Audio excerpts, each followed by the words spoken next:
ফুতে বিয়া কইরা সেটা তে বউ লইয়া পাগল হয়, ভাইয়ের খবর নাই, ঠিক কিনা খবর? এটি বিশেষ করে বিদেশ যেটি থাকে এটি আরো সর্বনাশ। তে আটকা বউ পাইয়া তার মাথাটা গেছে গরম হইয়া, ঠিক কিনা ক?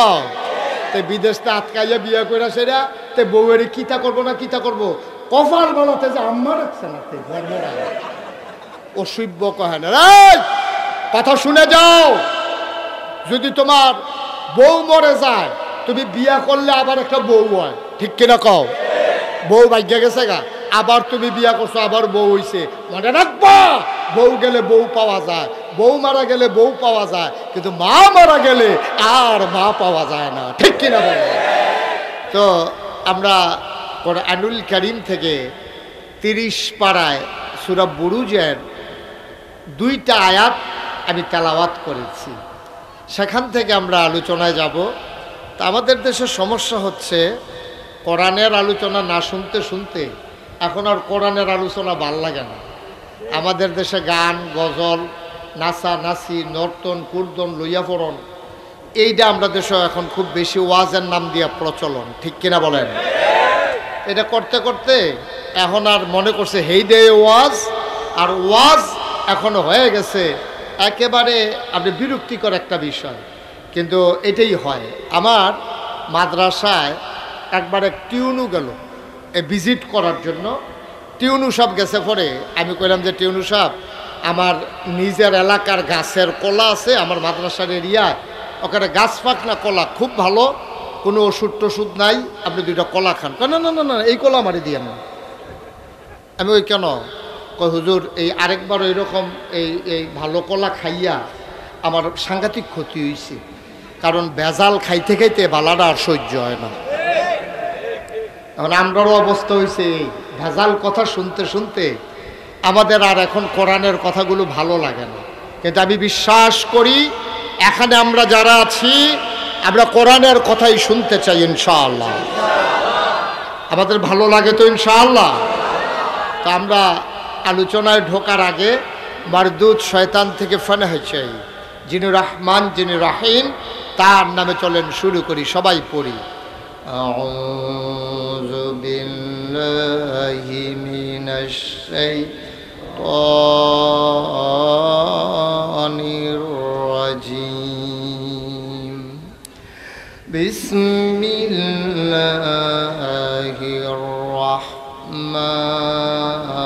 রাহমানির রাহিম। ওয়ামা নাকামু মিনহুম ইল্লা আইয়ুমিনু বিল্লাহিল আজিজিল হামিদ আল্লাযী লাহু মুলকুস সামাওয়াতি ওয়াল আরদ ওয়াল্লাহু আলা কুল্লি শাইইন শাহীদ। কোরআনুল কারীমে 30 পারায় সূরা বুরুজে আমার আল্লাহ তাবারক ওয়া তাআলা বলেন, ওয়ামা নাকামু মিনহুম, তাদের কোনো অপরাধ ছিল না, ইল্লা আইয়ুমিনু বিল্লাহ, একটাই ছিল অপরাধ, তারা আল্লাহর উপরে এমন ঈমান এনেছে যিনি প্রশংসিত মহাপরাক্রমশালী। বলেন সুবহানাল্লাহ। ১,৫০০ বছর আগে আল্লাহ রাব্বুল আলামিন এই দুনিয়ার ভিতরে যখন নবীকে পাঠালেন, আল্লাহ নবী এসে তার দায়িত্ব পালন শুরু করে দিলেন।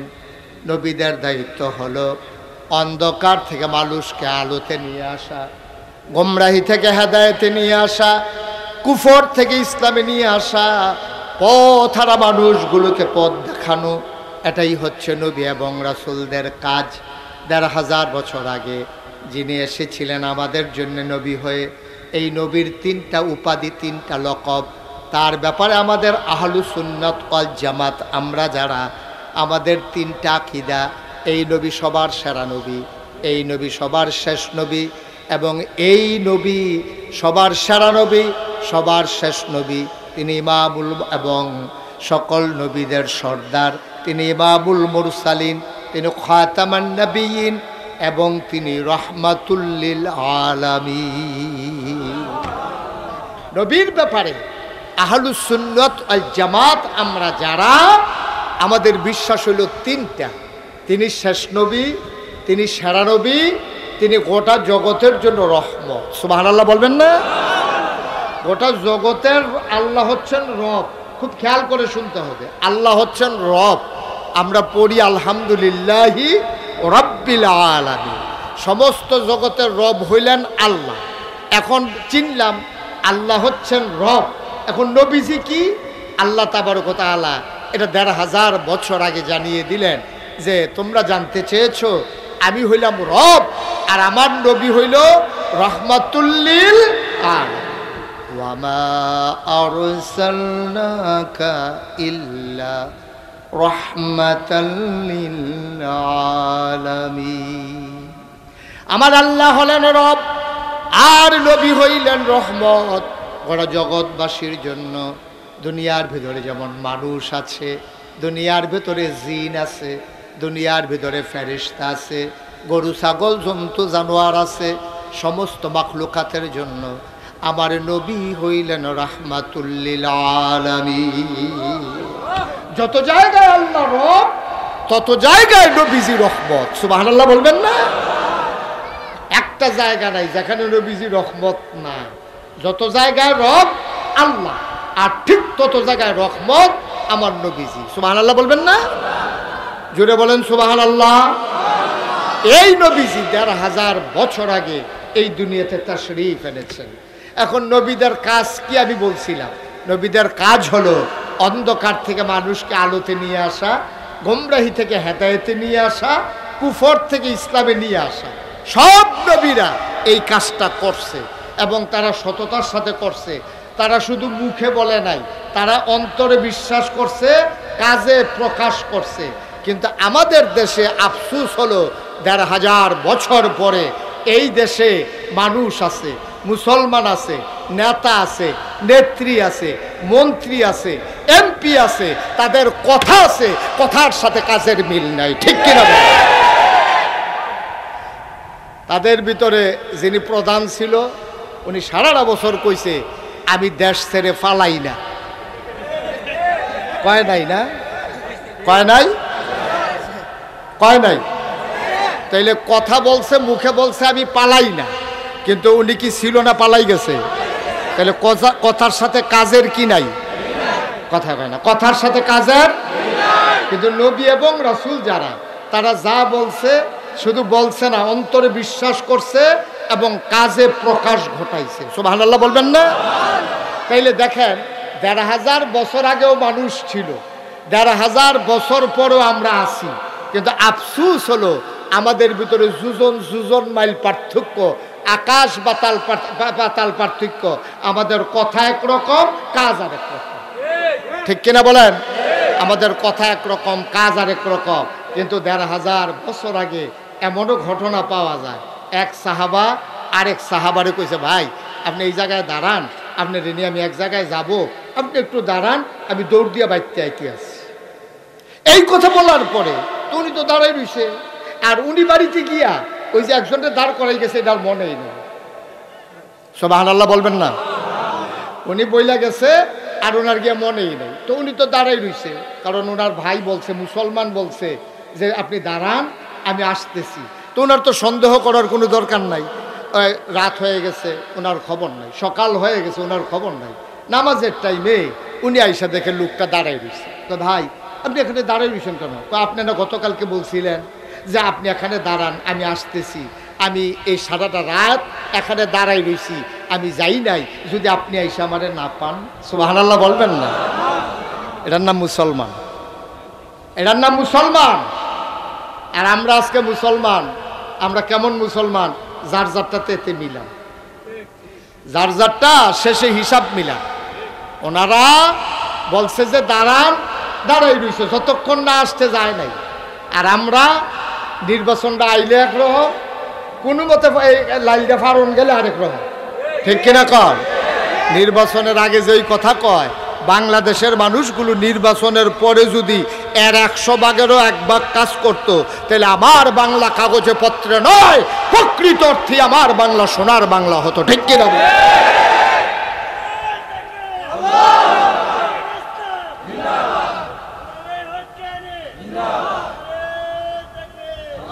সবাই পড়ে না আমিন, জোরে পড়ে না আমিন। আমরা দেশে দেখবেন কি কারবার হয়। আমরা তো এই সমাজেরই মানুষ, আমার বাড়ি অনেক দূরে না। আহা, তুমি কি এখানে বেয়াদবি করার জন্য আসছো? আর চাইতে বাড়ি থেকে শুয়ে থাকো, তাহলে বদদোয়ার নজরে পড়বা না। অনেক ভালো। তুমি কথা বললা কেন এখানে দাঁড়াইয়া? আমিন বলেন, জোরে বলেন। বাইকটা মুটেও ভালো সার্ভিস দিচ্ছেন না। না এখন দরকার লাভ হইতো না, আনছেন তো এই নাকি কাটা যেটা উঠে এটা চক্কাইয়ে উঠে, এটা কেউ দাও দিয়ে চক্কায় না। এটা মাইক হইল, এটা যে ওয়াশ করা যাবে। আমিন বলেন। একটু ধৈর্য ধরে শুনেন। আপনারা যারা আসছেন যদি চুপ করে শুনেন, আমি খালি মুখে বললেও শুনবেন। সুতরাং যেহেতু এখন তো আর বদলানো যাবে না, তো এটা কিছু করার নাই। এ দেখবেন যে ওই উরুসও, তারপরে গিয়া গানও, যাত্রা, এমন মাইক আনে, এমন ঘুমুর ঘুমুর আওয়াজ, কলব রুহুর জায়গায় রুহু কলব জায়গায়, ধাক্কার লোকে ফিডার লোকে। ঠিক কিনা কও? আর হন মাহফিল আইলে এমন মাইক, এটা মনে হয় যেন বাস দয়ে চায় না। এটা কইতে এটি বার করে আনে আল্লাহ ভালো জানে। তুমি বাড়ানিতে বুঝ করে নিও।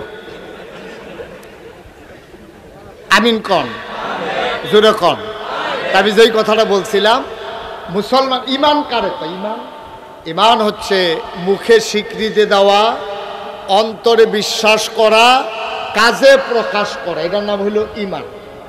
আপনি মুখে বললেন লা ইলাহা ইল্লাল্লাহ, সারাদিন বললেন, এতে কি আসে যায়? আপনি লা ইলাহা ইল্লাল্লাহ বলতে হবে, অন্তরে বিশ্বাস করতে হবে, কাজে প্রকাশ ঘটাইতে হবে। লা ইলাহা ইল্লাল্লাহ আপনি এটা যখন বলবেন, এটার আবার প্রকাশও ঘটাইতে হবে, কাজে এবং অন্তরে বিশ্বাস করতে হবে। ১,৫০০ বছর আগে, খুব খেয়াল করে শুনেন, নবীজি, ওই যে নবীদের কাজ হলো অন্ধকার থেকে আলোতে নিয়ে আসা, গোমরাহি থেকে হেদায়েতে নিয়ে আসা।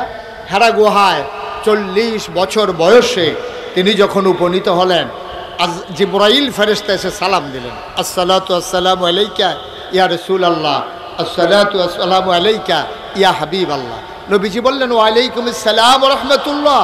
জিবরাইল এসে বলে ও মুহাম্মদ। সবাই পড়েন সাল্লাল্লাহু। নবীর নাম শুনলে কি পড়তে হয়? ২-১ বার না বারবার, ২-১ দিন না প্রতিদিন, ২-১ সপ্তাহ না প্রতি সপ্তাহ, ২-১ মাস না ১২ মাস, ২-১ বছর না সারা জীবন আমরা পড়ব সাল্লাল্লাহু আলাইহি ওয়াসাল্লাম। জিবরাইল সেটাকে কয় ও মুহাম্মদ, আজকে থেকে আপনার পরিচয় মোহাম্মদ ইবনে আব্দুল্লাহ না। মক্কা শরীফে বাবার নাম ছেলের নামের সাথে জড়াইয়া পরিচয় হয়। আল্লাহ নবীর নাম হইল মোহাম্মদ, বাবার নাম হইল আব্দুল্লাহ। এই জন্য আল্লাহ নবী মোহাম্মদ ইবনে আব্দুল্লাহ। জিবরাইল এসে কয় আজকে থেকে আপনার পরিচয় মোহাম্মদ ইবনে আব্দুল্লাহ নয়, আজকে থেকে আপনার পরিচয় মুহাম্মাদুর রাসূলুল্লাহ।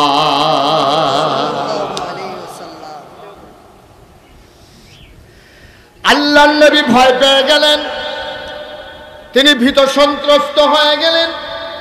তিনি কাঁপতে কাঁপতে মা খাদিজার ঘরে এসে ঢুকলেন। আম্মাজান খাদিজা রাদিয়াল্লাহু তাআলা আনহা, উনি ডাকে বললেন ও স্বামী আমার, স্বামী আমার, আপনি কি ভয় পেয়েছেন? কেউ কি আপনাকে কিছু বলছে নাকি?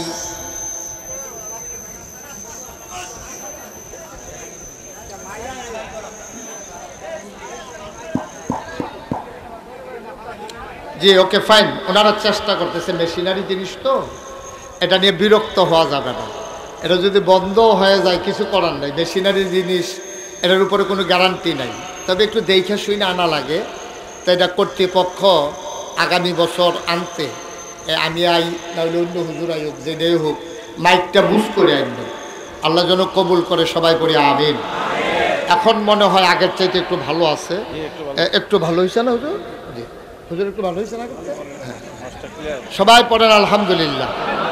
একটু আওয়াজটা ক্লিয়ার মনে হয়, একটু খেয়াল করে শুনেন, কথা বললেন না, তাইলে কিছু কথা নিয়ে বাড়িতে যাইতে পারবেন। এখন নবীজির বয়স কত? কথা বলা কত?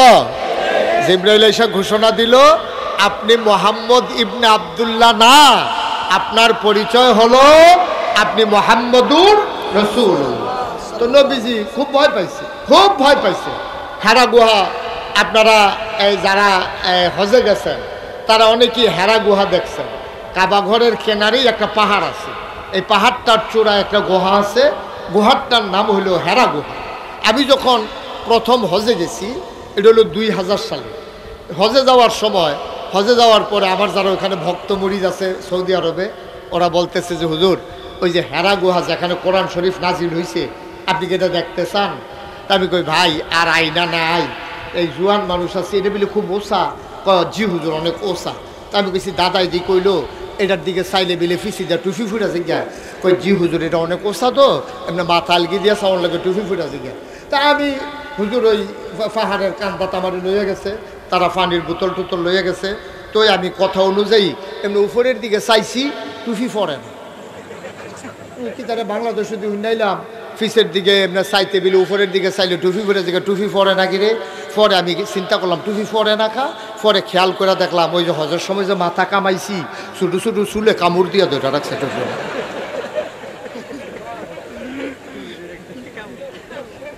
এটা ফল লই লই ছোটো চুলের লেগে মারছে। আলহামদুলিল্লাহ কয়না দাও। তা আমারে যখন দেখাইলো, আমি দেখলাম যে আরে বাবার এত ওসা, এটা কেমনে কিতা করো?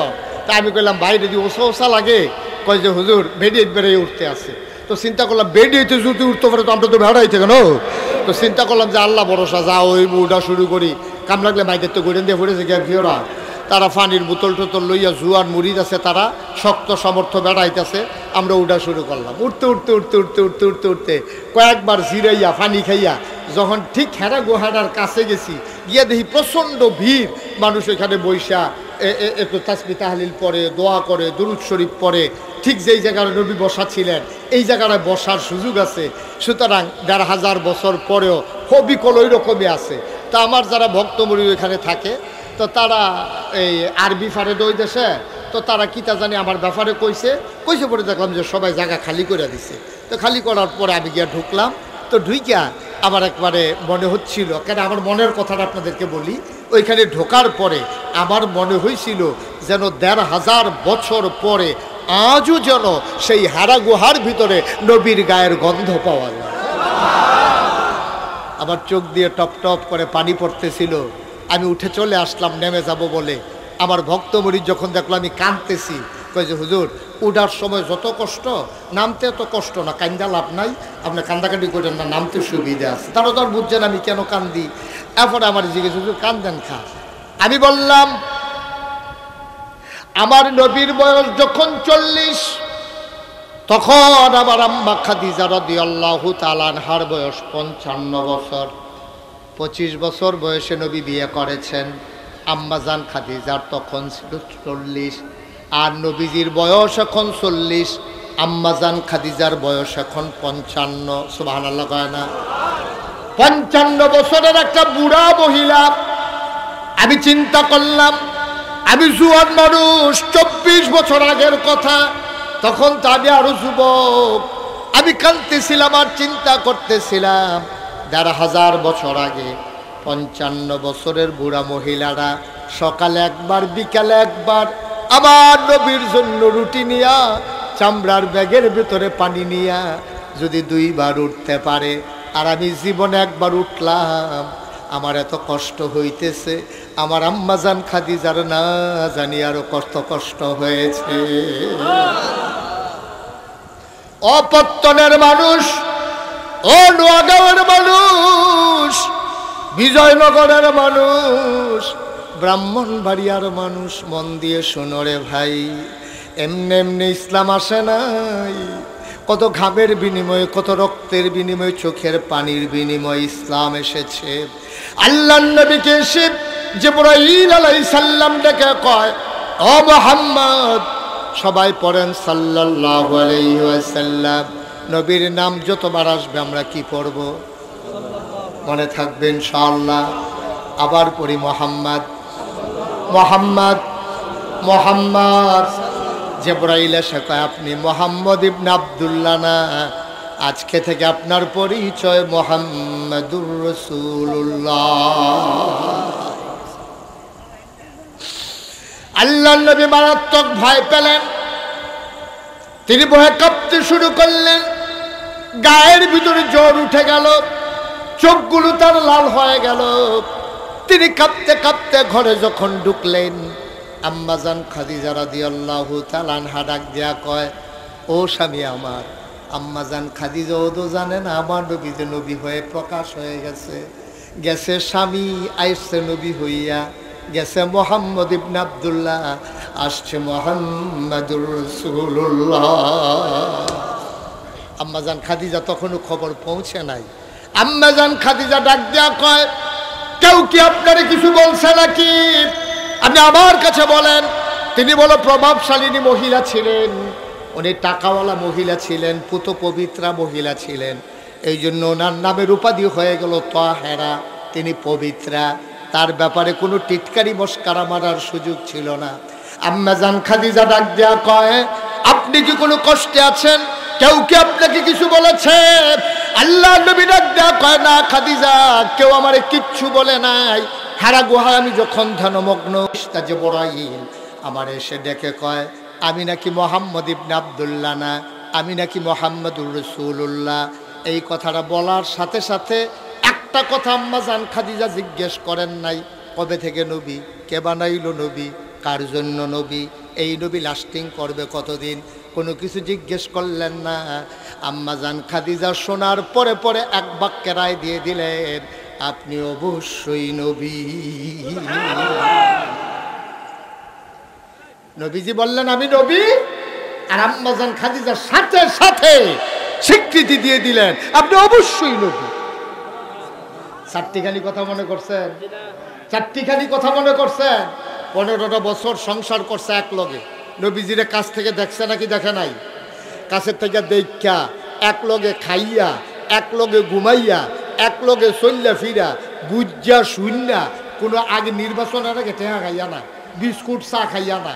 নবীজিরে খুশি মনে আম্মাজান খাদিজা রায় দিছে আপনি অবশ্যই নবী। সুবহানাল্লাহ বলবেন না? আপনারা যেমন তেমন কথা মনে করেন না। আপনার কাছে মনে হইতেছে এটা তো কোনো কথায় না, ওখানে একটা কথা কইলে বুঝবেন এটা কথা না কি কথা।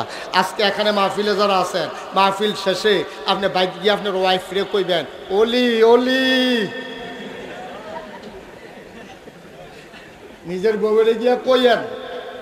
আপনারা যারা এখানে আছেন মুরব্বী, যারা বিয়া করছেন আর কি, আপনারা বাইক গিয়ে আসেন, বউরে কইয়েন ওলি ওলি, খালি এইটা কইয়েন, ভিডিও দেখবেন এমন খুশি মনে মান্না নিব, কইব ওলি। বিড়ির গন্ধে লগে দিয়ে আগুন যায় না, ওলি। ঠিক নি রে? বিড়ির গন্ধে লগে দিয়ে আগুন যায় না, কথায় কথায় ঘুমুর করে খিচ্ছালায়, তাই না ওলি। আসেনি আমরা এই খাচ্ছ? আপনার ওয়াইফ আপনার ওলি মানে না, আপনি বুজুর্গি ভাবতে হয়। ভিতর বাড়ির খবর আনলে না বুঝবেন আপনি কতটা বুজুর্গ হইয়া বইয়া রয়েছে, ঠিক কিনা ক? বাইরে দিয়ে না ফিটফাট, ভিতরে দিয়া সদরঘাট। আপনার ওয়াইফ আপনার অলি দূরের কথা, আপনারা মানুষ মনে করিনি আপনারে খাইচতে, ঠিক কিনা ক? আপনি আর নবী জিয়া কইছে আমি নবী, আম্মাজান খাদিজা লগে লগে কয় নবী, এটা যেমন তেমন কথা মনে করেন না। আপনি তো আপনার ঘরও অলিয়ে দিয়ে খাওয়াইতেন পারেন না, ঠিক কিনা ক? কারণ হইল আপনার যেই স্বভাব, আপনার যেই চরিত্র, আপনার যেই কথাবার্তা, আপনার যে আচার আচরণ, আপনার ভিতরে অলির লক্ষণ নাই। এটা দুনিয়ার কেউ জানুক আর না জানুক, এটা জানে আপনার ওয়াইফে, ঠিক কিনা কম?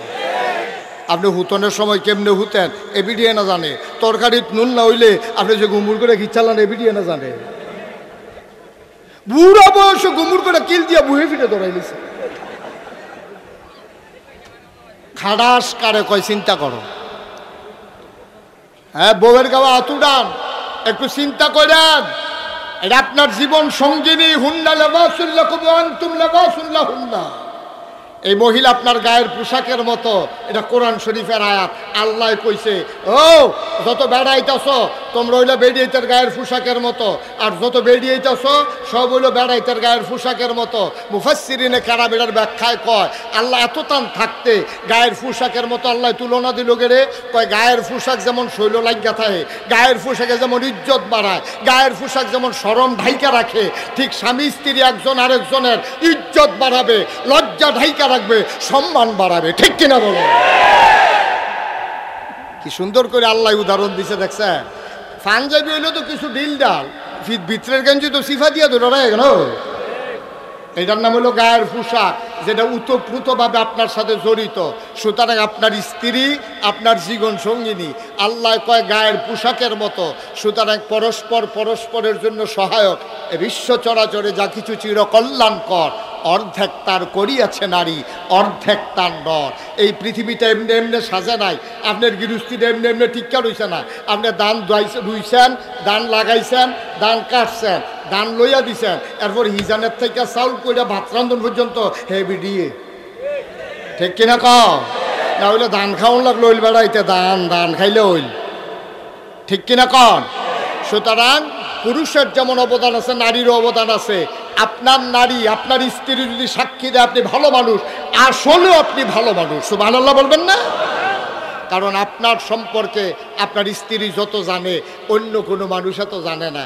নাগাইশের হিসাব 1 ঘন্টা 2 ঘন্টার লাগিয়া ফত্ত নাইছেন, ও আগাও আইছে, দেখতে কি সুন্দর, সাদা পাঞ্জাবি, মাথার মধ্যে টুপি, কথাটিও সুন্দর। 15-20 দিন থাকলে না টেহা হলাদ দিলে বুঝবেন কিরকম সুন্দর। ফার্স্ট লাইলে খেয়ে চলে না বোঝা যায়, তাই না কস কাটতে কাটতে ভিতরে ঢুকালায় তিনি ফ্যাসাবের নাম দিয়ে হোমা চুরি করে হেই খাইছ তার, তাই না? ঠিক কিনা কও? এরপরে যদি আপনি আবার কন কিরে তুই যে আমরা গাছের কাঠল চুরি করলি, তুই আবার দেখবেন আইস দিয়া আমরা গাছের কাঠল কত মাইসে খা, তোরা গাছের তলে দিয়া কেউ হাঁটতে পারিনি, কাঠল খাইব দূরের কথা। সুতরাং নবীজির ব্যাপারে সবচেয়ে বেশি জানেন ওনার স্ত্রী আমাদের আম্মা, যিনি জীবন সঙ্গিনী। 55 বছর বয়সে নবীর স্বীকৃতি দিয়ে দিলেন আপনি অবশ্যই নবী। সুবহানাল্লাহ বলবেন না? নবী চমকে উঠলেন, তিনি থমকে দাঁড়ালেন, তিনি আশ্চর্যান্বিত হয়ে গেলেন। তিনি আবার খাদিজারে ধরছে, খাদিজা তোমার লোক আমি সংসার করলাম, তুমি রুটি দিয়ে আমি খাইলাম, আমি কইলাম আমি নবী, আর তুমিও কও অবশ্যই আপনি নবী, তুমি বুঝলা কেমন আমি যে নবী? সুবহানাল্লাহ বলবেন না? কয় আপনার ভিতরে 4টা জিনিস দেখছি। কয়টা? আহা, কথা কয় না। আপনার ভিতরে আমি 4টা জিনিস দেখছি, এই মক্কায় কোনো মানুষের মাঝে পাই নাই। আমি মনে মনে চিন্তা করছি আপনি কিচ্ছু একটা ওইবেন, এটা আমি আগেই বুঝছি। আপনি যে কিচ্ছু একটা ওইবেন এটা আমি আগে বুঝছি। কয় কোন দিন বুঝছো? কয় যেই দিন আপনার ব্যবসায় সিরিয়া পাঠাইছিলাম। সুবহানাল্লাহ বলবেন না? এটা হলো 15 বছর আগের কথা। কয় বছর আগের কথা? কয় 15 বছর আগে বুঝছিলাম আপনি যে কিচ্ছু একটা হইবেন। কয় কি বুঝছো? কোনোদিন তো কিছু কও নাই। কয় কোয়ার দরকার নেই, এই দিনটার অপেক্ষায় ছিলাম, আজকের এই দিনটার অপেক্ষায় ছিলাম। আপনি যে কিচ্ছু একটা হবেন এটা আমি আগেই টের পাইছিলাম। কয় কখন? কয় আপনি যখন অসহায় ছিলেন, আপনার চাচার ঘরে থাকতেন, আমার সম্পদ ছিল, কারণ এর আগে আমার 2টা বিয়ে হয়েছে, 2 জামাইয়ের খুব টেহা আছিল, জামাই মারা যাওয়ার সব টেহা আমি পাইছি। আমার আব্বাও ধনী মানুষ ছিল, বাপেরতে পাইছি, জামাইতে পাইছি। এই 3 জনের সম্পদ পাইয়া মক্কায় কয়েকজন ধনীর ভিতরে আমি খাদিজাও একজন, কিন্তু আমার টেহারি ব্যবসা বাণিজ্য লাগানোর মতো কোনো মানুষ পাইতেছিলাম না। আমি সবারই জিজ্ঞেসলাম, ও মক্কায় কি একটাও ভালো মানুষ নাই? সবাই একজনের নাম কইছে, মুহাম্মাদুর সাল্লাল্লাহু। আপনার নামটা সবাই কইছে, মনে নাই? আপনার আমি আনছিলাম, চুক্তি হয়েছিল আপনার লগে, তেহা আমার, আপনার শ্রম আপনার, মেহনত করবেন আপনি, ফুজি দাম আমি, ব্যবসায় যা লাভ হইব সমান সমান। সুবহানাল্লাহ বলবেন না? কয় যাওয়ার সময় আপনি যে ভদ্র মানুষ, কুরাইশ বংশ, বনু হাসিম গোত্র, আপনি খুব লাজুক স্বভাবের, আপনি কখনো মানুষকে টিটকারি মারেন না, মস্কারা করেন না, কারো দিকে চোখ তুলে তাকান না, আপনি খুব ভদ্র মানুষ, এটা আমার খুব পছন্দ হয়েছিল। তখন আমি চিন্তা করলাম আমার ব্যবসায় উনি যাবে, ওনার খেদমতের জন্য একটা লোক দরকার, আমার একটা কেনা গোলাম ছিল, আমি গোলামদার আপনার লোকে দিছিলাম যে আপনার খেদমত করার জন্য, তে ব্যবসা করে আইসে পরে তারে জিগাইলাম মানুষটা কিরম, সব আনাল্লা কইতেন না।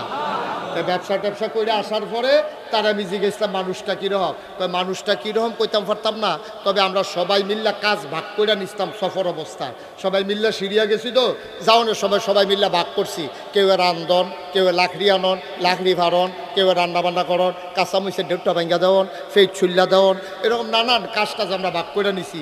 এই নবী মোহাম্মদ তখন তো নবুয়ত প্রকাশ পায় নাই, আপনার যে ব্যবসায়িক পার্টনার এই মোহাম্মদের দায়িত্ব ছিল রান্নাবান্না করা শেষ হইলে বাইরা বাইরা শাহিদাবি করে খাওয়ার। আমরা এই দীর্ঘদিন সফরে ছিলাম, প্রত্যেক দিন উনি আমাদেরকে খাওয়াইছে।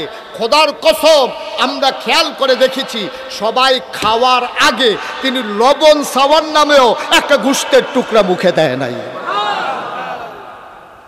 সবাই খাইয়া সারলে থাকলে উনি খাইছে, না থাকলে নাই, এরকম মানুষকে আর কি দেখলাম। আরও দেখছি উনি দেখতাম আমরা রোদের ভিতরে বার হইতাম চাই না, উনি দেখতাম দবদবাইয়া রোদের ভিতরে আটতে আছে। আমরা কইতাম কি তারে রোদ দিদি মাথা ফাইটা যে গায়ে অবস্থা, উনি এমনি দৌড়াই কেমনে ছাতি ছাড়া। আমরা খেয়াল করে দেখতাম উনি যখন রোজের মাছ দিয়ে হাঁটে আমরা দেখতাম ওনার মাথার উপর একটা ছায়া, উপরের দিকে তাকাইয়া দেখতাম একটা মেঘের টুকরা ওনার মাথার উপরে ছায়া দিয়া দিয়া উনি যেদিকে যায় মেঘের টুকরো ওই দিকে যায়। আমরা আরও দেখছি। কই কি দেখছো? আর কই উনি যখন জঙ্গলের কাছে দিয়া যায় এই জঙ্গলের গাছটি ওনার দিকে এমনি জুইকা পড়তো, এইটাও আমরা দেখছি। সুবহানাল্লাহ কইতেন না? তখন আমরা চিন্তা করতাম বাতাসে বোধহয় যুক্তে আছে, দেখি বাতাস নাই, গাছ ঝুল্লা পড়ছে ওনার দিকে। আরও দেখছি উনি ফাত্তরের উপরে দিয়ে হাইটা যায়, ফাত্তর দেওয়ার সমান নাই, ব্রুথে ব্রু ওসানেসা। উনি দেখতাম ফাত্তরের উপরে দিয়ে হাইটা যে গিয়া আমরা গিয়ে ওমাগো কইয়া ছিলেন দিয়া লাই দুঃখ পাই, আর এবার গিয়ে হাইটা যে গিয়া চিন্তা করলাম কি রে ফাত্তরের উপরে দিয়ে এমনি আডে কেমনে। পরে ওনার পিছন দিকে ফাত্তর লইয়া দেখি ওনার সম্মানে ওই শক্ত পাথর তুলার মতো নরম হয়ে গেছে। মুহাম্মদ স্বামী আমার, সেই দিন আমি বুঝেছিলাম আপনি কিচ্ছু একটা হবেন, অপেক্ষায় ছিলাম কখন হবেন। তখন চিন্তা করলাম আপনাকে তো একজন বিয়ে করে ফেলবে, আপনি যদি অন্যের ঘরে থাকেন আমি তো সুযোগটা কাজে লাগাইতে পারবো না, বিয়ে বসার আমার তো দরকার ছিল না।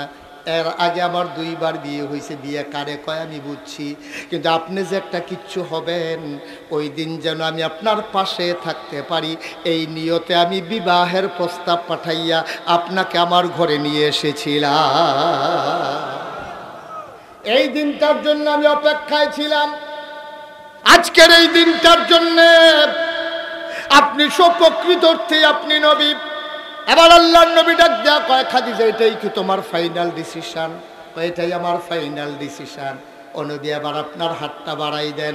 নবীজি হাতটা বাড়াই দিলেন, আম্মা জান খাদিজা হাতের ভিতরে চুমু খাইলেন, চোখের পানি ছেড়ে দিয়ে কয় আপনি যদি নবী হন আমি খাদিজা আপনার 1 নাম্বার উম্মত।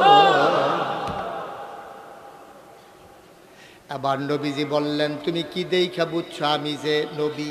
কয় 4টা কথা মনে আছে নাকি? কয়টা কথা কয় না? কয়টা? আপনার ভিতরে আমি 4টা জিনিস দেখছি 15 বছর। 1 বছর এটা কম দেখি নাই, সব সময় দেখছি এটা আরো বাড়ছে। কয় কি কি দেখছো? 1 নম্বরে দেখছি আপনি কখনো আমানতের খেয়ানত করেন না। আরো আস্তে কোন সুবহানাল্লাহ।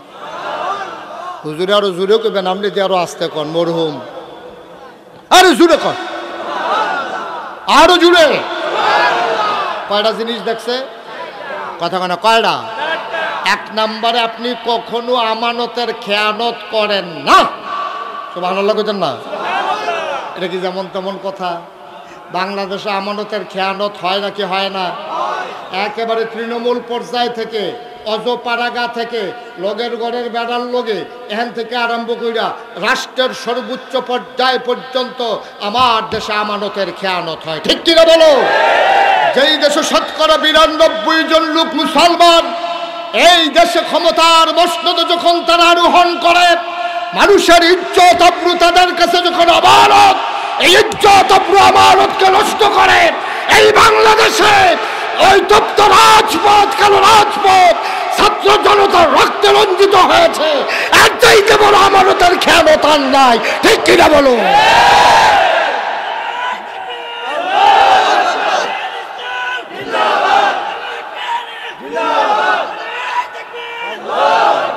রাষ্ট্রের যারা অধিকর্তা হবে তাদের কাছে একজন ভিক্ষুক মহিলা থেকে শুরু করে রাষ্ট্রের সর্বোচ্চ মানুষটা পর্যন্ত তার ইজ্জত, তার সম্মান, তার টাকা পয়সা, তার জীবন তাদের কাছে আমানত। ওই আমানত যখন রাস্তায় ধুলোবালি খায়, যখন আবার সোনার ছেলেরা রাস্তায় শহীদ হয়ে জগদ্দল পাথরকে হটাতে চায়, এইটাই হচ্ছে সবচেয়ে বড় আমানতের খেয়ানত। ঠিক কিনা বল?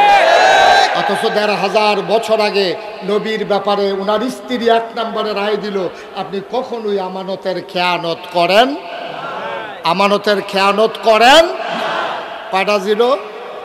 কয়টা ছিল নবীর গুণ? ১ নম্বরে আপনি কখনো আমানতের খেয়ানত করেন না। ২ নম্বরে আপনি কখনো ওয়াদা খেলাফ করেন না। আমাদের দেশে ওয়াদা খেলাফ করে নাকি করে না? আমার কথা করে নাকি করে না? এটা অনেক বছর আগের কথা, ২০০১ সালে। তখন আমার ওয়াজ এত চতুর্দিকে গেছে না, এই উডানো টুডানো খেরমুইডার সিফাত, কলামুইডার সিফাত, যেহেন ডাক দেয় গিয়ে ওয়াজ করে কোনো চাইতে ভাই তুলতে থাকে, এরকম ওয়াজ আর কি। ওখানে না একটু মানুষা হয়, লোকজন আইয়ে। তো তখন আমি ওয়াজও যাইতাম। তো এক জায়গার ভিতরে আমার তখন ২০০১ সালের কথা। তো ১ সালে আগের দিন আমার মাহফিল ছিল, নির্বাচনের কয়েকদিন পরে ১লা অক্টোবর তখন নির্বাচন হয়েছিল ২০০১ সালে। তখন আমি নির্বাচনের পরে মাহফিল শেষ কইরা আমি এসে ঘরে ঘুমাই রইছি। তখন আমার স্বাস্থ্য ভাই আইয়া আমার কইতেছে, ভাই উঠেন। আমি কই কি? কই মুরাদনগর তো ওয়াজ আইছে। কই থেকে ওয়াজ আইছে? আরে কথা কটা লোকে ঘুমাই গেছে নাকি আপনারা? মুরাদনগর নাম শুনেন না যে আপনারা? এটা মালয়েশিয়া না, এটা দক্ষিণ আফ্রিকার ভিতরে পড়ছে। এটা না যেমনি সাইয়া রইছেন মুরাদনগর কইতামও পারতাম না আমরা। কইতে আইছে সবাই কথা বলতে হবে। কোত্থেকে মাহফিল আইছে? আমার যখন ঘুমের ডাক দিছে, ভাই মুরাদনগরতে মাহফিল আইছে, আমি লাভ দিয়ে উঠছি। বেড়া বাড়ির গাড়িতে মাহফিল ফাই না, মুরাদনগরতে মাহফিল এরপরে হুশ আছে। তখন তো মাহফিলটা আমি বিচারি, ওখানে না মাহফিলে আমারে বিচারে কেন? তখন তো মাহফিল আমি বিচারি। তখন দৌড়াইয়া গেলাম পরে তারা দাওয়াত দিল। তো দাওয়াত দেওয়ার পরে ভাই আমি যে গেলাম, ভাই আপনার যে নির্বাচন যে এটা কীরকম হয়েছে? হুজুর এটা আর জিগাইয়ান না।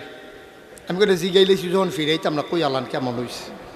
কই যদি নির্বাচন মুরাদনগর কেমন হয়েছে এটা যদি আপনার কই, তাহলে আপনি যে আফসুস করবেন, ইস আমরা বাড়ি যদি মুরাদনগর হইতো। আমি কই বেড়া আমার বাড়ি ব্রাহ্মণপাড়া, আমি তোমার কইছি মুরাদনগর বাড়ি করাম। কয় না হুজুর আফসুসটার কথা কই আর কি। আমি কই কীরকম? কই হুজুর নির্বাচনের আগে সপ্তাহখানেক আগে দিয়ে একবার আমার আইয়া ঘুমেতে ডাক দিয়া তো চৌড়ানো। তো ডাক দিয়েছে পরে হুজুর আমি লাভ দিয়ে টালাইছি রাইতের বাজে ২:৩০। কয়টা? তো আমি কই রাইতের ২:৩০টার সময় আপনি এক ডাকে উঠলেন কেমনে? কই হুজুর ফাতলা ঘুম দো, নির্বাচনের আগে কম্বালা উডন লাগে কখন জানো তো, এর লেগে গাড়া ঘুমটা দেয় না, ফাতলা ডাকের লোকে ফাল দিয়ে উঠতে যাইগা। তো আমি কই উঠটা সেটা কীটা করছ? কই উঠছি পরে এবার আইন না আমার ১৫০০ টাকা দিছে, ৫০০ টিকা নোট। তা আমি জিজ্ঞান কি এর টেহা? আমি কি তোমার কাছে টেহা পাই? কয় না।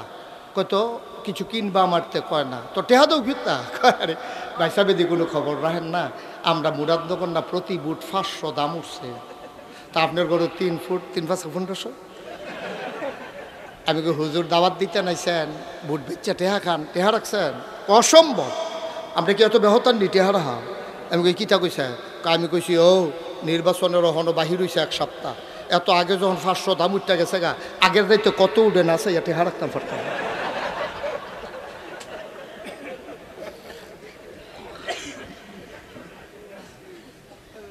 বাংলাদেশ আমার সোনার বাংলা, আমি তোমায় ভালোবাসি। বাংলাদেশ রে, আহারে বাংলাদেশ। এই হুজুরে বোয়াইলা, তারেও বোয়া। আমিন ক, জোরে বলো আমিন। আহা আহ মুসলমান আইয়া সেইরা। আমি বললাম আর কিতা কইছে? আইয়া সেইরা আমার যেই দূরে রমুক দিছে। কয় কিতা কইছে? কারে মিয়া এমপি বানান আমারে দেন না, প্রত্যেকারীকে এমপি বানান আমারে ভোট দিবেন। কয় তো ভোট দিলে আপনি রেখি তৈব। কয় ভোট দিলে একবারে ঘরের দরজা সুদ্ধা ফিস করে দিব, কালা করে দিলাম।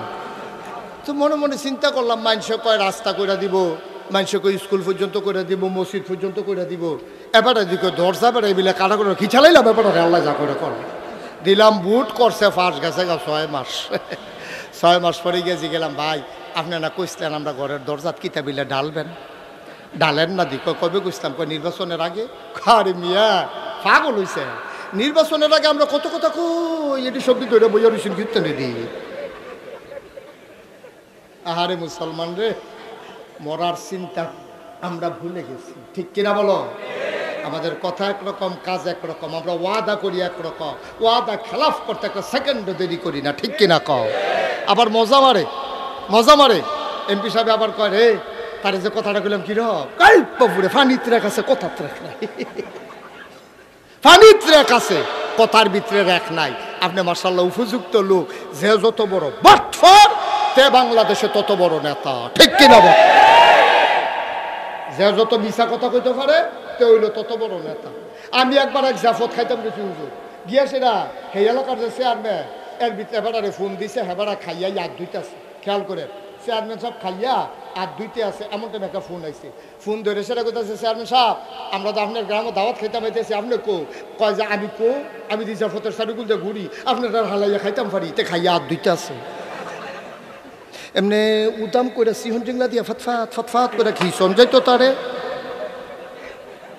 অসভ্য, ঠিক কিনা কও ভাই? আসল কথাটি কইলে আর ভাল লাগে। ওয়াজ কি উফরে পড়তাছে, দইরা বইয়া আরো আইতে আছে।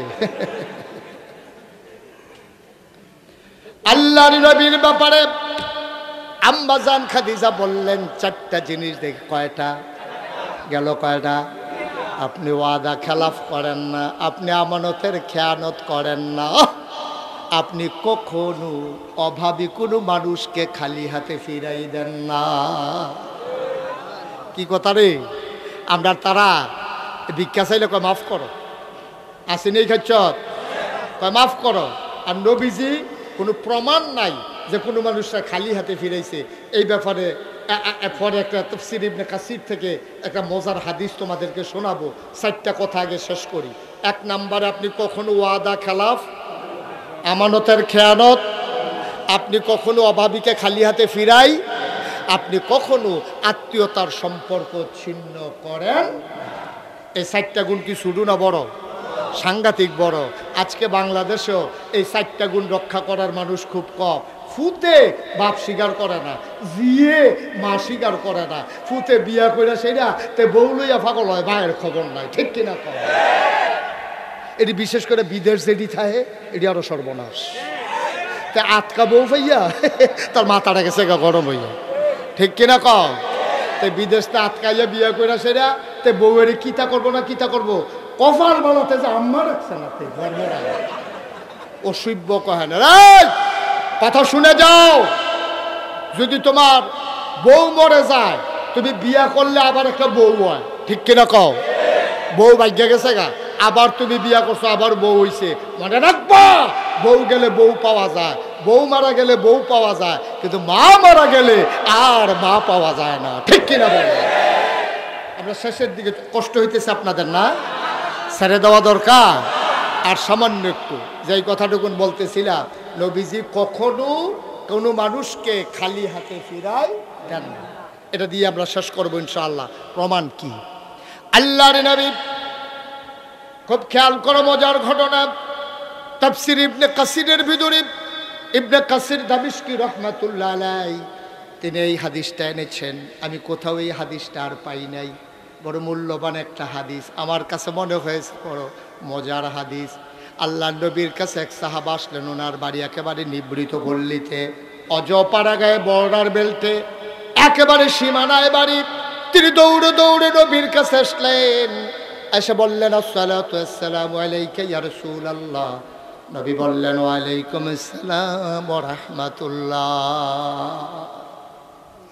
সাহাবা বসে গেলেন, বললেন ইয়া রাসূলুল্লাহ গুস্তাকি মাফ কর দিজিয়ে, বেয়াদবি মাফ করবেন, একটা কাজ হয়ে গেছে। কয় কি কাজ হয়েছে? কয় নবী গো আপনি তো আমাদের রুহানি আব্বা, নবী হইল মুমিনের রুহানি পিতা, একজন মুসলমানের 4 জন আব্বা। কয়জন? কথা কয় না, কয়জন? একজন মুসলমানের 4 জন আব্বা, একজন হইল আদি পিতা আদম, আরেকজন হইল জাতির পিতা ইব্রাহিম, 3 নম্বরে রুহানি পিতা আমার নবীজি, 4 নম্বরে যার যার আব্বা তার তার। তাহলে আব্বা কয়জন? ওহন তো আব্বা ডাহা শুরু হইলে মাইকে কেরকিরি শুরু হয়, আব্বা শেষ হয় না। ঠিক নি রে? মাইকে মাইকে হুজুর খেয়াল করছেন নি? আব্বাটা শুরু হলো কত জাতের আব্বা, মাইকের তার বেড়ে কেরকিরি করে আব্বার ঠেলায়, এরপর আব্বা শেষ হয় না। একজন মুমিন মুসলমান তার 4 জন আব্বা। কয়জন আব্বা? সবাই কোন মারহাবা। এখন নবীজি হলেন রুহানি পিতা। নবীজির কাছে আইসা সাহাবা কই, ইয়া রাসূলুল্লাহ বেয়াদবি মাফ করবেন, একটা কাম তো গড়াই লিছি। কয় কি? কয় আমি তো আপনার ফুত, আপনি আমার রুহানি বাপ, এখন আপনি যদি আমার আব্বা হন তাহলে আমার বাচ্চা কাচ্চা তো আপনার নায়নাত কু, তা আমার মেয়ে বিয়ার, খুব খেয়াল করেন কিন্তু সিহন কথা, কয় আমার মেয়ে বিয়ার উপযুক্ত হয়েছে, আমি তো থাই একটু দূরে, মদিনা শহর থেকে একটু দূরে, ইচ্ছা করলে সবসময় আইতাম পারি না, জামাইটা পাইছি বালা, বদরের যুদ্ধে অংশগ্রহণ করছে, মাশাল্লাহ 5 ওয়াক্ত নামাজ মসজিদে গিয়া পড়ে, এই সিটার বাটফারির ভিতরে নাই, মাশাল্লাহ অনেক ভালো মানুষ, স্বভাব চরিত্র ভালো, আপনার ব্যাপারে খুব এশক আছে, আল্লাহর তাওহীদের ব্যাপারে কোনো আপোষ করে না। এই লোকটা পাইয়া, জামাইটা ভালো পাইয়া, দেখায় শোনায়ও ভালো, আমার মেয়েটারে তো বিয়ে ঠিক করে ফেলছি, বিয়া তো আল্লাহ করলে হয়ে গেছে। সুবহানাল্লাহ বলবেন না? নবীজি বলছেন মাশাল্লাহ খুব ভালো খবর, আমি দোয়া করি তাদের দাম্পত্য জীবন সুখময় হোক, আল্লাহ নেক সন্তান দান করুক। সব দোয়া টোয়া শেষ। এবার সাহাবা আস্তে করে কইতাছে, ইয়া রাসূলুল্লাহ শব্দ ঠিক আছে, আপনি দোয়া করছেন নাতিনেরও বিয়ে হয়েছে আপনার, তবে আপনার যে নাতিন, আপনার নাতিনের বিয়েতে আপনি কি কোনো উপহার টুপহার দিবেন না? সুবহানাল্লাহ বলবেন না? দেখছেন নবীর লোক উম্মতের সম্পর্কটা দেখছেন। আপনি পারবেন নি ফির সাবরে কইতেন যে হুজুর সারা জীবন আপনার রাব্বা ডাকলাম, আমি তো আপনার মুরিদ, আমার মাইয়া তো আপনার নাতিন, তাই যে বিয়া ঠিক হয়েছে কিছু দিতেন না? হ্যাঁ বাড়ায় আর আশায় আশায় থাহে, তোমার মাইয়ার বিয়ে হইলে লুঙ্গি আর সাথী তো আমি ফায় আমি। আহারে বাংলাদেশ, নবীর চরিত্র কিরকম আর আমরার চরিত্র আইয়া কিরকম। আমরা খালি নেওয়ন শিখছি, নেওয়ন খালি আত্রা এরকম করে। বাংলাদেশও যত ফিসাব দেখবা এইটা হিকছে, এইটা হিকছে না, কেডাই জানি গুড়ান দিয়ে এমনি কইরা দিছি, আবার গুড়া যাই গিয়া নাদান হদিন নিবেদিক টেহার আশায় বইয়া থাকে, রিক্সাওয়ালার টাকার আশায় বৈশা থাকে। আর আমার নবীজি জীবনে কেউ খালি হাতে ফিরাইল না, আর তুমি খালি নিতা হিকছো, জীবনে দিতা হিকছো না। তোমার মতো নাদানকে আসমানের নিচে আর আসেনি, ঠিক কিনা কও? তুমি যেটা এই ফিরালির নাম দিয়ে যে আটফাইতা খাও, এরতে বালা চান্দরা মুড়ো বইয়া লাইলে ভাঙ্গা বসুন ডলে আরো ভালা পাইলে হইল। তুমি বেটা হাত আছে, ফাও আছে, রক্ত মাংস আছে, আলেম কালাম আছে, বেটা মাটি কাটলেও তো ডেলিভার শটে হাওয়া যায়। মানুষের কাছে হাত ফাইতা খাইতে শরম করে না? লজ্জা নাই, শরম নাই? এখন নবীজির কাছে সাহাবা, কথা মনে আছে নিও? ভুলিয়া গেছেন কথা? মনোযোগ নাই কথায় না? নবীজির কাছে সাহাবা এসে কই, ইয়া রাসূলুল্লাহ আপনার নাতিনের যে বিয়া দিলা, আপনার দাদা হিসাবে কোনো উপহার দিবেন না? সুবহানাল্লাহ সুবহানাল্লাহ সুবহানাল্লাহ। কথার ওজন কত, কথার ভিতরে মহব্বত কত, অধিকার কত, কত বড় অধিকার। আর নবীজি খুব লাজুক মানুষ, পকেটে হাত দিছে, দিয়া দেয় কিচ্ছু নেই, একটা পয়সাও নেই। এমন লজ্জা পাইছে, চেহারাটা লাল হয়ে গেছে। সুবহানাল্লাহ, মাথাটা নিচু করে ফেলছে। আহা, আমি কেমন নবী, আমার সাহাবা মেয়ের বিয়েতে উপহার চাই, আমি দিতে পারলাম না। নবীজির মাথা নিচু করে মুচকি হাসলেন, হেসে বললেন, সাহাবা আমার, আজকে তো আমি কিছু দিতে পারলাম না, আগামীকালকে তুমি সকালে আসবা, তো তোমার কাছে আমি একটা গোপন সংকেত দিয়ে রাখি, যদি দেখো আমার ঘরের দরজা বন্ধ, তোমারকে গোপন সংকেত হলো তুমি দরজার ভিতরে শিকল ধরে 3 বার নাড়া দেবা, তখন আমি বুঝবো তুমি চলে আসছো, আসলে তোমার জন্য দরজা খোলা, তুমি ডাক দিতে পারবা, তোমার জন্য অনুমতি আমি দিয়ে রাখবো। আসার সময় ছোট্ট একটা শিশি আর একটা কাঠি আইবে। সুবহানাল্লাহ কইতেন না? এখন পরের দিন সকালবেলা সাহাবা এসে দেখে নবীজি আরাম ফরমাচ্ছেন, নবীজি ঘরের ভিতরে আরাম করতেছেন, ভেতর থেকে দরজা বন্ধ, সাহাবারও নবীজি অনুমতি দিয়ে রাখছে। সাহাবা এসে দরজার ধরে 3 বার নাড়া দিলেন, নবীজি দরজা খুলে দিলেন, আহলান সাহলান মারহাবা, মোস্ট ওয়েলকাম, আমার ঘরে তোমাকে স্বাগত। সুবহানাল্লাহ বলবেন না? আল্লাহর নবী স্বাগত জানাইয়া আবার সাহাবাকে ঘরে ঢুকালেন, ঢুকাইয়া বললেন, ও তোমার তো আজকে আসতে বলছিলাম না? কই জি ইয়া রাসূলুল্লাহ, শিশি আনছো? তো উনি লুঙ্গির সিফাত থেকে শিশি বার করে, কাঠি আনো নাই? কয় জি ইয়া রাসূলুল্লাহ, কাঠিও আছে। আল্লাহর নবী, সাহাবা কয় আমারে সামনে নবীজি বসালেন, পাঞ্জাবির হাতটা কনুই পর্যন্ত উঠাইলেন, খুব খেয়াল করেন, তিনি হাতটা উঠাইয়া কনুই পর্যন্ত পাঞ্জাবির হাতাটা গুছাইয়া তিনি আবার হাতের ভিতরে এইভাবে কচলাইতে শুরু করলেন। কতক্ষণ এই হাতে কচলায়, আবার বাম হাতে ডান হাত কচলায়, কচলাইতে কচলাইতে লাল হয়ে গেল। পশমের গড়ায় মুক্তার দানার মতো ঘাম জমে গেল।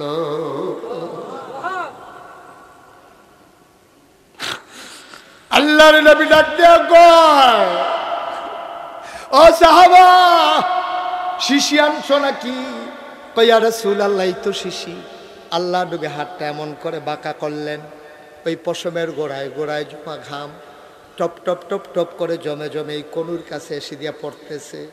আল্লাহ নবী বললেন, তাড়াতাড়ি করো, শিশিটা আমার কনুর কাছে ধরো।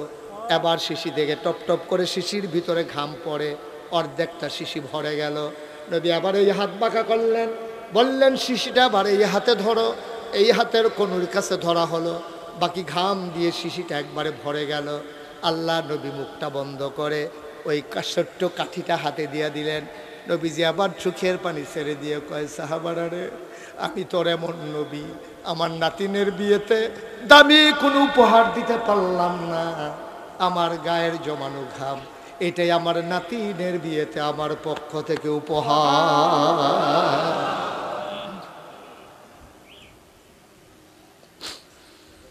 সাহাবা কপ করে ধরলেন, চোখের পানি ছেড়ে দিলেন, ডাক দিয়া কই, ইয়া রাসূলুল্লাহ, ইয়া হাবিবাল্লাহ, আপনি যা দিয়েছেন তার কোনো তুলনা হয় না। আমি বড় খুশি হয়েছি। সাহাবা বিদায় নিয়ে দিলেন দৌড়।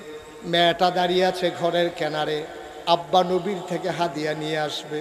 বাবা বলে গেছে, ও মেয়ে আমার, নবীজি তোরে হাদিয়া দেবে বলেছে, অপেক্ষা কর, আমি আসতেছি। দুদু মরুভূমির দিকে তাকিয়ে আছে, বাবা কখন আসবে।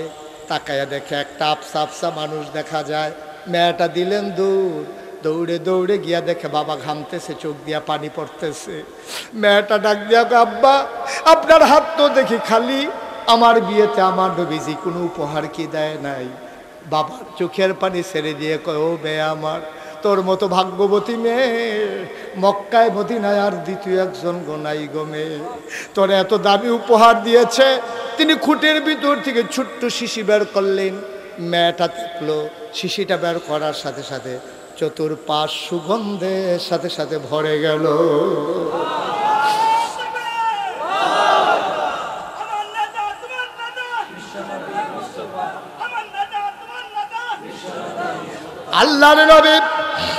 আল্লাহর নবী ওই হাতের ভিতরে শিশি দিলেন।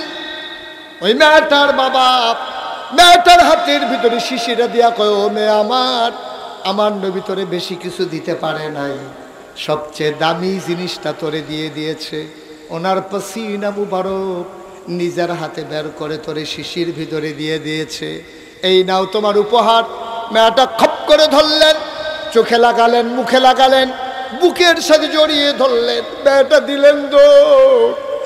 এক ফোঁটা ঘাম পাসিনা মুবারক বের করে হাতের তালুতে নিয়ে মেয়েটা মাথায়, চোখে, মুখে, বুকে সব জায়গায় লাগালেন। এই মেয়েটা আদর যত্ন করে কাপড় পেঁচাইয়া ওই আতরের শিশিটা রেখে দিতেন। যখন ঈদ আসতো, যখন বিয়ে হতো, মেয়েটা এক ফোঁটা নবীর পাসিনা মুবারক আতর হিসাবে ব্যবহার করতেন। ঈদের দিন সকালবেলা মেয়েটা যখন আতর দিতেন, পুরো মদিনায় ওই নবীর আতরের গন্ধ ছড়িয়ে পড়ত। মানুষগুলো পাগলের মতো দৌড়াইতো। এই সুগন্ধ কোত্থেকে আসে, কোত্থেকে আসে? মানুষগুলা পাগলের মতো দৌড়াইতো। দৌড়াইতে দৌড়াইতে খেয়াল করতে এই জায়গা থেকেই তো আসে। বাড়িটার চতুর্পাশ দিয়া লোক দাঁড়াই যাইতো, সবাই ডাকাডাকি করতো, বাড়ির মালিক বের হও। বুড়া মানুষটা বের হইতো, বলতো যে কেন তোমরা ভিড় করতেছো? এই সুগন্ধ তুমি পাইছো কই? এত দামি পারফিউম তুমি কোত্থেকে কিনেছো? তুমি তো ধনী মানুষ না। সাহাবা চোখের পানি ছেড়ে দিয়ে কাঁদতেন, বলতেন, ভাই, এটা আমার কেনা কোনো সুগন্ধি না, আমার নবীর দেওয়া আমার মেয়ের বিয়েতে উপহার, এইটাই সেই সুগন্ধ। এবার মদিনার সকল মানুষ মিলে বাড়িটার নাম রেখে দিল সুগন্ধি বাড়ি। বাড়িটার নামই হয়ে গেল সুগন্ধি বাড়ি। বন্ধুগণ, এই নবীজি তোমার আমার নবী। আমরা যারা নবীর উম্মত, আমরা যারা আশিকি রাসূল দাবি করি, এখন আমাদের কি দায়িত্ব? নবী যেমন করে কথা বলেছেন আমি তেমন করে কথা বলবো। নবী যেমন করে খেয়েছেন আমি তেমন করে খাবো। নবী যেমনি 5 ওয়াক্ত নামাজ জামাতের সাথে আদায় করেছেন আমি 5 ওয়াক্ত নামাজ জামাতের সাথে আদায় করব। আমার নবী জীবনে সুদ খায় নাই, আমি প্রয়োজনে পেট মাটিতে লাগাইয়া থাকবো, তারপরে আমি সুদ খাবো না। ঠিক কিনা বলেন? যদি আমি আশিকা রাসূল হয়ে থাকি, যদি আমি আশিকা রাসূল হয়ে থাকি, যদি আমি নবীর উম্মত হয়ে থাকি, আমি সুদ খাইতে পারি না, আমি ঘুষ খাইতে পারি না, আমি মদ খাইতে পারি না, আমি মানুষকে ঠকাইতে পারি না। আসুন আজকের এই মাহফিল থেকে সিদ্ধান্ত নিয়ে, বড় বুদ্ধিমান মানুষ বুঝা ফেলছে হুজুরের ওয়াজ সাই জইয়াইতে আছে আর বইয়ের ইস্যুত কীর্তি। আসল কাজটাই তো হয় নাই, আসল কাজটাই তো হয় নাই। সবাই একটু ধৈর্য ধরে বসতে হবে। আজকে আমার মন সাক্ষী দিয়েছে, আজকে প্রায় 33 বছর আমি মুশতাক ফয়েজি ওয়াজ করি। 33 বছর ওয়াজ করার পর আমার একটা অভিজ্ঞতা হয়েছে, কোনো মাহফিলে যখন আমি যাই, মাহফিলে কদম দিলে মাহফিলটার ওজন বুঝি। আজকে আমার মনে হয়েছে এই মাহফিলটা আল্লাহ কবুল করে নিয়েছে। নাইলে আল্লাহ তো বৃষ্টি দিয়ে আমাদেরকে ভাষায় দিলেই পারতেন, কিন্তু আল্লাহ তো সুযোগ করে দিয়েছেন। এই কবুল হওয়া মাহফিলটাতে আমরা একজন উঠব না, সবাই মিলে আল্লাহর দরবারে তওবা করব। দরকার আছে নাকি নাই? আমাদের সবার আমল নামায় গোনা আছে, আমরা সবাই মিলে তওবা করব। কার দরবারে? কথা বলা কার কাছে? আল্লাহর কাছে আমরা তওবা করব। মাপ চাইব কার কাছে? আল্লাহর কাছে। ফিডার ঠেলায় পুলিশরা আব্বা ডাকতেন পারেন, আর্মিরে বাড়ি আব্বা ডাকে, সেকেন্ডে সেকেন্ডে আব্বা বাড়ি আছে ফিডার লোকে। আর অন্যায় করলেন আল্লাহর কাছে মাপ চাইতে মন চায় না, না? পুলিশরা আব্বা ডাহেন, আর্মির আব্বা ডাহেন, আল্লাহরে আল্লাহ কইয়া ডাক দিতে মন চায় না, মাহফিল থেকে উঠে যেতে মন চায়? আপনারা কে গ্যারান্টি দিছে যে আপনি আবার আগামীকাল ঘুম থেকে উঠবেন? সুতরাং গোনাগুলা যদি মাফ করাই নিতে পারেন, আল্লাহ নবী বলেছেন কেউ যখন খালেস অন্তরে তওবা করে, পাহাড় পরিমাণ নিয়ে তো গোনা নিয়ে তওবা করার কারণে মানুষটা মাসুম নিষ্পাপ মায়ের গর্ভের শিশুর মতো হয়ে যায়। সুবহানাল্লাহ বলবেন না? তওবা করার দরকার আছে নাকি নাই? আমরা সবাই মিলে তওবা করব। আমি এতক্ষণ কাউকে বসতে বলি নাই। এই তওবা করা, দোয়া করা, এটার আদব হচ্ছে খুশুর সাথে নম্র ভদ্র হয়ে আল্লাহর দরবারে লুটিয়ে পড়া। যদি জায়গা থাকে আপনারা যে যেখানে আছেন সেখানেই বসে পড়ুন, যারা যেখানে আছেন সেখানেই বসে পড়ুন। ইনশাআল্লাহ আমরা এখন তওবা করব। সবাই চক্ষু বন্ধ করে বসেন, যারা পারেন নামাজের মতো করে বসেন। সবাই চক্ষু বন্ধ করে নামাজের মতো করে বসে আমরা তওবা করি।